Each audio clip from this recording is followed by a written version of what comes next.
ခီရိုနေ့စဉ်နေ့တိုင်းမြင်တွေ့နေရတဲ့ကဘာကြီးဟာအယောင်တွေနဲ့ဖွဲ့စည်းထားတာပါဒီများပြားလာတဲ့အယောင်တွေကခီရိုရဲ့နေ့စဉ်ဘဝတွေကိုပို့ပြီးတော့လှပဆန်းကျင်စေုံသာမကပဲနဲ့ကိုယ့်ရဲ့အတွေးအခေါ်စိတ်ခံစားချက်နဲ့လှုပ်ဆောင်မှုတွေအထိပါတက်ရောက်နေတာဖြစ်ပါတယ်Hello အားလုံးပဲမင်္ဂလာပါ Daily Dose by Create Channel မှာ Create ဖြစ်ပါတယ်ဒီနေ့ဗီဒီယိုလေးမှာတော့အယောင်တွေနဲ့ပတ်သက်တဲ့အံ့ဩစရာစိတ်ဝင်စားဖို့ကောင်းတဲ့အကြောင်းအရာတွေကိုပြောပြပေးသွားမှာပဲဖြစ်ပါတယ်နေ့စဉ်မြင်တွေ့နေရတဲ့အယောင်တစ်ခုချင်းစီမှာသူတို့ရဲ့ကိုယ်ပိုင်အဓိပ္ပာယ်တွေစိတ်ခံစားမှုတွေပေါ်တက်ရောက်နိုင်စွမ်းတွေရှိနေကြပါတယ်။မကြာခဏမြင်တွေ့ရလေရှိတဲ့အခြေခံအယောင်တွေရဲ့ကိုယ်ပိုင်အဓိပ္ပာယ်နဲ့တက်ရောက်မှုတွေအကြောင်းကိုဆက်ပြီးကြည့်လိုက်အောင်နော်။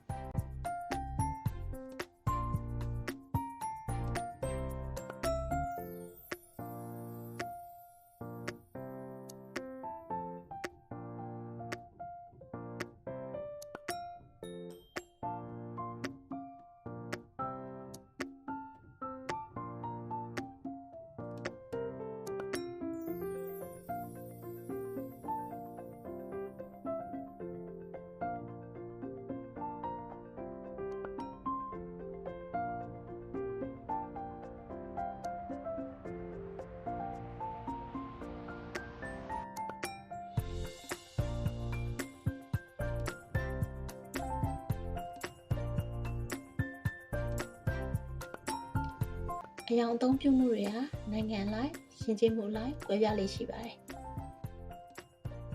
မြန်မာရိုးရာယဉ်ကျေးမှုမှာတော့အဝါရောင်ကိုချက်တည်းမင်္ဂလာရှိတဲ့အယောင်အဖြစ်သတ်မှတ်ထားပြီးတော့အခမ်းအနားတွေမှာသုံးစွဲလေရှိပါတယ်။အဖြူရောင်ရဲ့အဓိပ္ပာယ်ကိုတော့တန့်ရှင်းစင်ကြယ်ခြင်းလို့ယူဆကြပါတယ်။အနောက်တိုင်းယဉ်ကျေးမှုမှာတော့မင်္ဂလာအခမ်းအနားတွေမှာအဖြူရောင်ကိုသုံးစွဲလေရှိပြီးဝမ်းနည်းခြင်းအထိမ်းအမှတ်အနေနဲ့တော့အနက်ရောင်ကိုအသုံးပြုလေရှိကြပါတယ်။တရုတ်ရိုးရာယဉ်ကျေးမှုမှာတော့အနီရောင်ကခံကောင်းခြင်းနဲ့ပျော်ရွှင်ခြင်းကိုကိုးစားပြုနေတဲ့အယောင်ပဲဖြစ်ပါတယ်။အယောင်တွေဟာနေ့စဉ်နေထိုင်မှုဘဝနဲ့စီးပွားရေးလုပ်ငန်းတွေအပေါ်မှာလည်းအကြီးအကျယ်ကိုလွှမ်းမိုးမှုရှိပါတယ်။နေ့စဉ်လှုပ်ရှားသွားလာနေတယ်ဆိုရင်မီးပွိုင်းမှာရှိတဲ့အယောင်တွေရဲ့အဓိပ္ပာယ်ကိုမဖြစ်မနေသိထားဖို့လိုပါတယ်။ကုမ္ပဏီအမှတ်တံဆိပ်နဲ့စီးပွားရေးလုပ်ငန်းတွေမှာလည်းအယောင်တွေကိုစနစ်တကျအကျိုးရှိရှိအသုံးချထားတာကိုတွေ့ရမှာပါ။စားသောက်ဆိုင်လုပ်ငန်းတွေနဲ့စားသောက်ကုန်နဲ့ဆက်ဆက်တဲ့ပစ္စည်းတွေမှာဆိုရင်စားခြင်းစိတ်ကိုဖြစ်ပေါ်စေတဲ့အနီရောင်နဲ့အဝါရောင်ကိုအသုံးများကြပါတယ်။ဒီပညာနဲ့ပတ်သက်တဲ့ကုမ္ပဏီတွေကတော့ယုံကြည်မှုနဲ့တည်ငြိမ်မှုကိုကိုးစားပြုတဲ့အပြာရောင်ကိုအသုံးများကြတာသတိထားမိမှာပါ။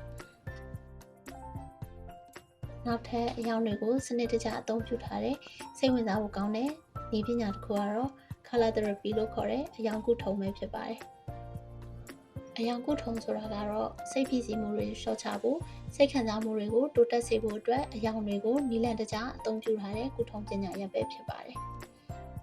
အယောင်တွေနဲ့ပတ်သက်ပြီးတော့စိတ်ဝင်စားတဲ့အယောင်တွေကိုကိုယ့်ရဲ့နေ့စဉ်ဘဝမှာစနစ်တကျအကျိုးရှိအောင်အသုံးချခြင်းနဲ့ဆိုရင်တော့ဆရာအိတ်ခိုင်ဘာသာပြန်ရေးသားတဲ့ပြည့်စုံစုံအယောင်တွဲဖက်ပုံဆိုတဲ့စာအုပ်လေးကိုဖတ်ကြည့်ဖို့ညွှန်ပေးခြင်းပါတယ်။အယောင်တွေနဲ့ပတ်သက်တဲ့ဗီဒီယိုလေးကတော့ဒီလောက်ထိပါပဲ။အယောင်တွေနဲ့ပတ်သက်တဲ့အမှတ်တရတွေကိုယ်ပိုင်အတွေ့အကြုံတွေရှိရင်လည်း comment မှာမျှဝေပေးခဲ့လို့ရပါတယ်။အဆုံးထိကြည့်ရှုပေးရလို့ကျေးဇူးတင်ပါတယ်။ Create ရဲ့ channel လေးကိုလည်း like and subscribe လုပ်ပြီးအားပေးခဲ့ပါအောင်နော်။နောက်ထပ်စိတ်ဝင်စားဖို့ကောင်းတဲ့အကြောင်းအရာတွေနဲ့ပြန်လာခဲ့ပါမယ်။